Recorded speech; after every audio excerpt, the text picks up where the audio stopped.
Assalamualaikum warahmatullahi wabarakatuh. Perkenalkan, nama saya Alisya Putri Rahmadiani. Di sini saya akan membuat video materi yang kedua, yaitu mengenai ISO 56001. Silahkan simak videonya. Untuk materi yang pertama, di sini saya akan menjelaskan mengenai prinsip untuk sistem manajemen inovasi. Nah, prinsip dari sistem manajemen inovasi di sini ada 8. Yang pertama yaitu realisasi nilai, yang kedua pemimpin yang fokus pada masa depan, yang ketiga yaitu arah strategis, yang keempat yaitu budaya, yang kelima memanfaatkan wawasan, yang keenam mengelola ketidakpastian, yang ketujuh kemampuan beradaptasi, yang terakhir pendekatan sistematik. Selanjutnya yaitu Innovation Management System. Nah, di sini terdapat definisi dari sistem manajemen inovasi adalah sekumpulan elemen yang saling berhubungan dan berinteraksi dengan tujuan untuk mewujudkan nilai baik nilai finansial maupun non finansial. Nah, nilai yang diwujudkan yaitu melalui proses inovasi yang sistematis dan berulang untuk mengidentifikasi peluang, menciptakan dan memvalidasi konsep, serta mengembangkan dan menerapkan solusi bagi pengguna, pelanggan, dan pihak berkepentingan lainnya. Untuk materi selanjutnya yaitu mengenai klausul atau klaus. Nah, di ISO 56001 terdapat 10 klausul. Untuk yang pertama yaitu scope atau ruang lingkup, yang kedua normative reference atau referensi normatif, yang ketiga terms and definition yaitu istilah dan definisi, yang keempat yaitu context of organization atau konteks organisasi, yang kelima yaitu leadership pimpinan, yang keenam planning perencanaan, yang ketujuh yaitu support atau dukungan, yang kedelapan operation atau operasi, yang kesembilan yaitu performance evaluation atau evaluasi kinerja, yang terakhir yaitu improvement atau penyempurnaan.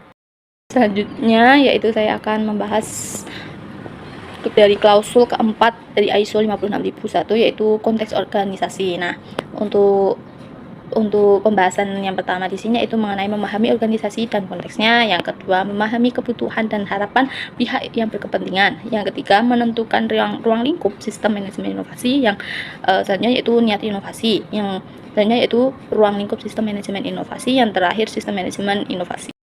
Dari selanjutnya yaitu untuk memahami organisasi atau understanding the organization. Nah, organisasi itu harus menentukan beberapa hal. Nah, di sini saya akan menyebutkan tiga hal penting dari organisasi.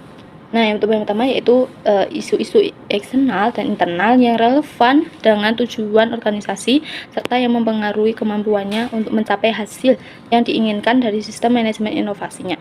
Yang kedua, apakah perubahan iklim merupakan isu yang relevan? Yang terakhir yaitu area peluang untuk potensi perwujudan asli nilai. Selanjutnya, memahami kebutuhan dan harapan atau understanding the needs and expectation. Nah, organisasi di sini juga harus menentukan tiga hal. Yang pertama yaitu pihak-pihak berkepentingan internal dan eksternal, baik saat ini ada maupun yang potensial, yang relevan dengan area peluang dan sistem manajemen inovasi.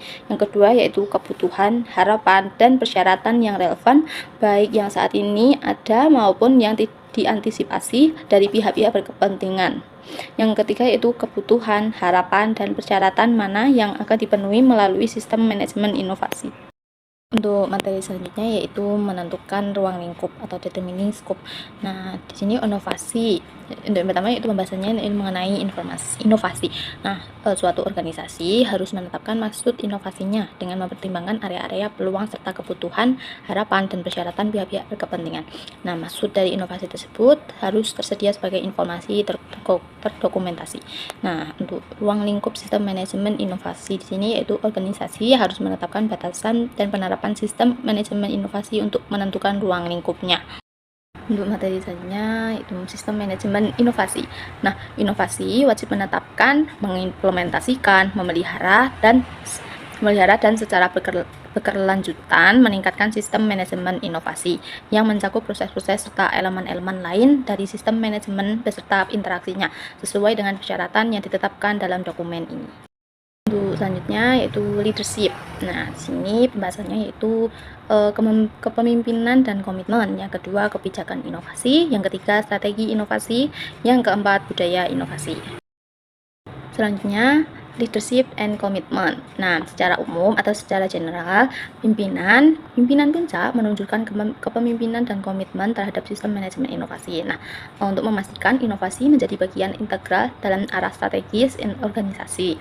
Nah, selanjutnya itu fokus and value realization atau fokus pada realisasi nilai. Nah, untuk menjaga fokus pada realisasi nilai yang berkelanjutan, yaitu harus menerapkan nilai-nilai finansial dan non finansial. Nah, untuk mendorong proses inovasi untuk menciptakan nilai dalam kondisi ketidakpastian. Nah, untuk yang terakhir yaitu change management atau manajemen perubahan.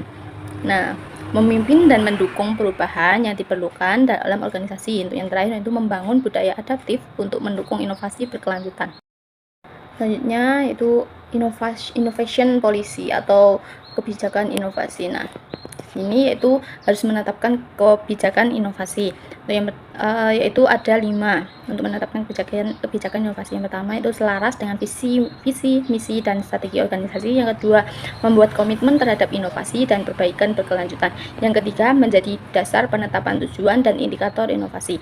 Yang keempat yaitu mendorong budaya inovatif, yaitu yang bersifat terbuka, kolaboratif, dan berani mengambil risiko.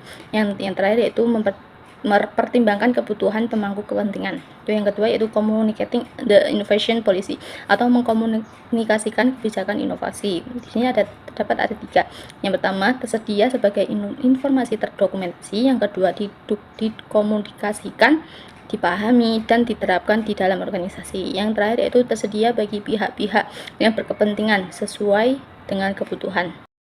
Selanjutnya yaitu innovation strategi atau strategi inovasi. Nah, strategi inovasi di sini terdapat ada dua strategi. Yang pertama, establishing the innovation strategy. Yang kedua, communicating the innovation strategy. Nah, dari yang pertama yaitu establishing the innovation strategy. Yang pertama itu turunan dari visi, misi, dan kebijakan inovasi organisasi. Yang kedua, tentukan tujuan strategis inovasi jangka pendek dan jangka panjang. Yang ketiga, identifikasi bidang prioritas inovasi dan alokasi sumber daya. Yang keempat, sertakan pendekatan terhadap risiko, kemitraan, dan teknologi baru. Yang kelima yaitu harus fleksibel dan adaptif terhadap perubahan lingkungan eksternal.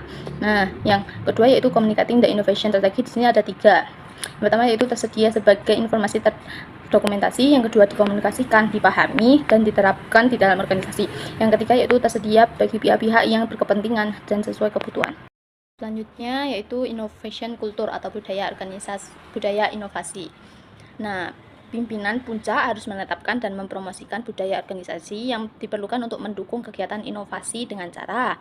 Di sini ada 4 cara. Yang pertama, menganalisis budaya saat ini sebagai bagian dari pemahaman konteks internal organisasi. Yang kedua itu mempertimbangkan maksud, tujuan, kebijakan, dan strategi inovasi. Yang ketiga itu mendorong para pemimpin di semua tingkatan untuk menunjukkan kepemimpinan dan komitmen mereka, serta bertindak sebagai panutan. Yang keempat yaitu memastikan pengembangan kompetensi, kesadaran, keterlibatan, dan komunikasi sesuai kebutuhan. Yang terakhir yaitu mempertimbangkan karakteristik yang sesuai. Untuk materi yang terakhir dari materi yang kedua yaitu roles, responsibilities, and authorities, yang disebut peran, tanggung jawab, dan wewenang. Nah, pimpinan puncak harus memastikan bahwa tanggung jawab dan wewenang untuk peran-peran yang relevan ditetapkan, dikomunikasikan, dan dipahami dalam organisasi. Nah, pimpinan puncak harus menetapkan tanggung jawab dan wewenang untuk yang pertama, memastikan bahwa sistem manajemen inovasi memenuhi persyaratan dalam dokumen ini. Yang kedua, melaporkan kinerja sistem manajemen inovasi serta peluang-peluang untuk perbaikan kepada pimpinan puncak. Yang ketiga yaitu mengelola elemen-elemen sistem manajemen yang relevan termasuk portofolio inovasi, struktur organisasi, kolaboratif, inisiatif inovatif, dan proses inovasi. Yang terakhir yaitu pengambilan keputusan di semua tingkat. Sekian video presentasi dari saya terkait materi 1 dan 2 untuk manajemen inovasi. Nah, mohon maaf jika ada kesalahan pada saat saya menyampaikan materi di video. Mohon maaf sebesar-besarnya. Wassalamualaikum warahmatullahi wabarakatuh.